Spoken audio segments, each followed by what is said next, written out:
Pathfinder, Chapter 7, The Seer. He learned to see without needing to stay.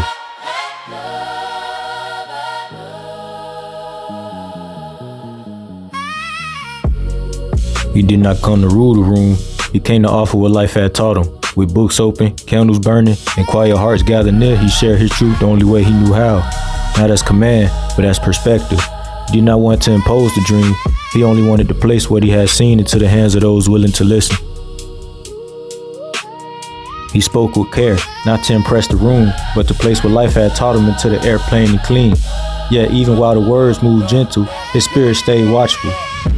He could feel who was listening from the heart, who was wrestling with pride, who was open, and who was only wearing the language of growth. Love was in the message, but the seer never stopped seeing.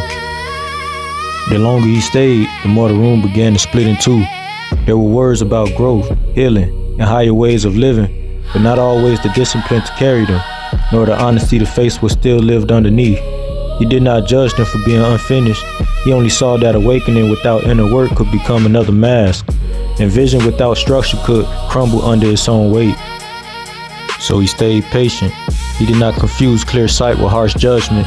He knew what it meant to grow in pieces, to learn slow, to miss truth even while reaching for it. So he sat among them with compassion, letting each soul move at its own pace. Love, he was learning, did not always mean pulling people forward. Sometimes it meant honoring where they were, even when he could see what they were not yet ready to face.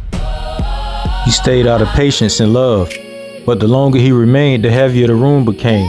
The same conversations, the same promises, the same patterns kept returning.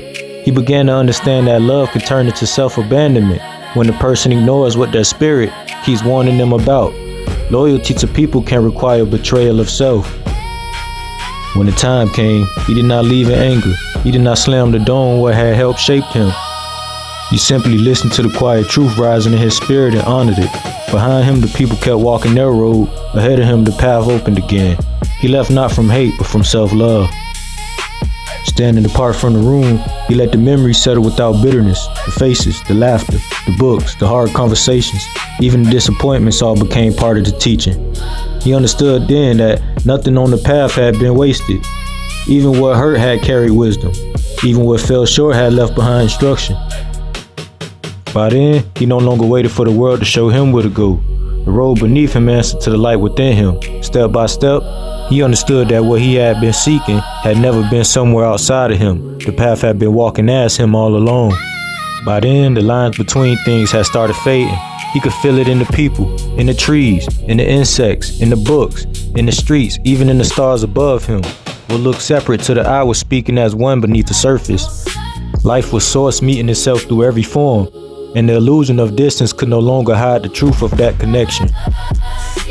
He kept walking with love still in him, but not the kind that asked him to abandon himself. His heart stayed open, his vision stayed clear, and his spirit no longer confused attachment with purpose. He could care for people without shrinking for them. He could honor what the journey gave him without going backward to keep it.